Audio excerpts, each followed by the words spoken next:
Bonsoir à toutes, bonsoir à tous, c'est SPTime numéro 34 et c'est déjà la fin de ce 34e numéro avec notre invité Yacine Aouadi qui est le responsable du développement individuel des joueurs au Limoges CSP. Yacine, bonsoir. Bonsoir. Et nos spécialistes basket du Populaire du Centre, Kevin Cao et Mathieu Marot. Messieurs, bonsoir. Bonsoir. Bonsoir. Donc pour ces top et flop, comme d'habitude, je commence.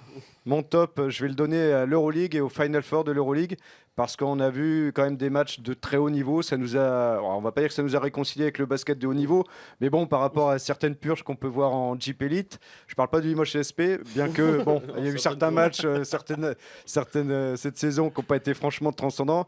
Mais voilà, on s'est régalé, notamment cette demi-finale de haute volée, CSKA Moscou contre le Real Madrid là, et puis en plus on voyait des Français qui jouaient, qui avaient de l'impact et qui avaient du temps de jeu, donc ça nous a fait d'autant plus plaisir.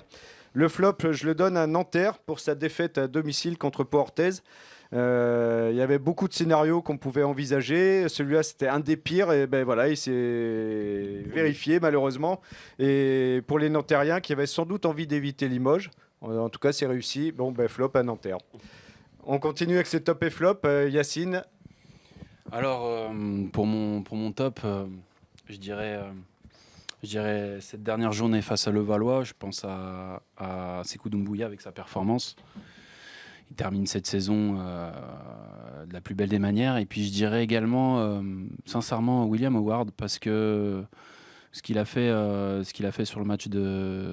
sur ce match-là, c'est du très très haut. Pour moi, c'est du très haut niveau parce que déjà basculer sur le poste 1, mais vous connaissez du poste 4. Hein. Voilà, mais qui des fois il nous fait des petits tours des fois sur le poste 2 et 3 et puis il revient sur le 1 et puis il repart sur le 4. Quand on a un joueur de ce niveau-là dans une équipe, et je l'ai dit toute la saison parce que c'est quelque chose qu'on ne voit pas. Forcément, parce qu'on s'intéresse souvent à l'aspect statistique, mais William, toute la saison, il a fait des prestations où il nous a bien aidés parce qu'il a été capable d'aller sur plusieurs postes de jeu, et c'est forcément une vraie force. Pour moi, c'est une vraie force parce que c'est pas évident de défendre sur des joueurs de ce type-là. Et de la même façon que, vous regardez bien, par exemple, pour le coup, les statistiques de William, je crois qu'il doit perdre un ballon. C'est un match où on perd très très peu de ballons au final, mais il perd qu'un seul ballon. Il est omniprésent sur le plan défensif, et puis surtout, on l'a mis tout de suite. On va dire qu'on l'a mis tout de suite dedans avec les deux fautes de Jordan qui sont venues assez rapidement, et il a tout de suite relevé le défi. Donc non, franchement, voilà, ce serait mes tops. Et puis je dirais alors un flop entre parenthèses, parce que c'est plus voilà, moi je l'ai dit, je suis évidemment fan de ce que fait Adrien Moharmand et ce qu'il a fait jusqu'ici. Okay, à travers sa carrière et à travers ce qu'il a pu faire au Limoges. Et il y a une forme de déception, je suis désolé, mais il y a une forme de déception pour moi de ne pas l'avoir vu, parce que pour moi il y avait la place en tout cas, mais de ne pas l'avoir vu gagner ce Final Four. Alors on me dira, attends, quand même, il faut y être. Oui, 100% d'accord, il faut y être. Je pense que c'est même j'ai envie de dire, c'est la continuité d'un parcours pour moi de très haut niveau et qui devrait servir d'exemple à nous JFL. Mais un flop parce que voilà, je l'ai pas vu gagner cette finale. Ça fait un petit peu capricieux, mais c'est ce que je ressens. Mais en tout cas, voilà mes tops et mes flops. Merci Yacine. Kevin, à toi. Mon top, je vais le décerner à Freddy Fautou. Pas pour son match face au CSP, mais pour sa déclin en conférence de presse à l'issue du match. Un Béarnais. En fait, il est très rapidement passé sur le match en disant que le Valois n'avait pas les armes et qu'ils étaient entre guillemets démobilisés depuis un mois et demi. Et à la fin, on l'a interrogé sur les sifflets à l'encontre de François Perronnet, qui était un peu plus nourri que les sifflets à son égard en tant qu'ancien Palois, et il nous a dit qu'il était très déçu et qu'il pensait que sa cote de popularité était plus élevée ici à Limoges, et donc c'était une déclaration assez sympa. Donc voilà mon top à Freddy Fautou, et pour rester dans les Béarnais, je vais leur décerner mon flop. ça rejoint un peu Jean-Christophe. Ils ont eu la bonne idée d'aller gagner à Nanterre et du coup ça ne fait pas nos affaires. Donc voilà, ils nous embêtent jusqu'au bout, jusqu'à la fin de la saison. Voilà. Mathieu, à toi. Mon flop, ça va être, on en a parlé un petit peu pendant l'émission, ça va être la gestion du cas Damien Inglis.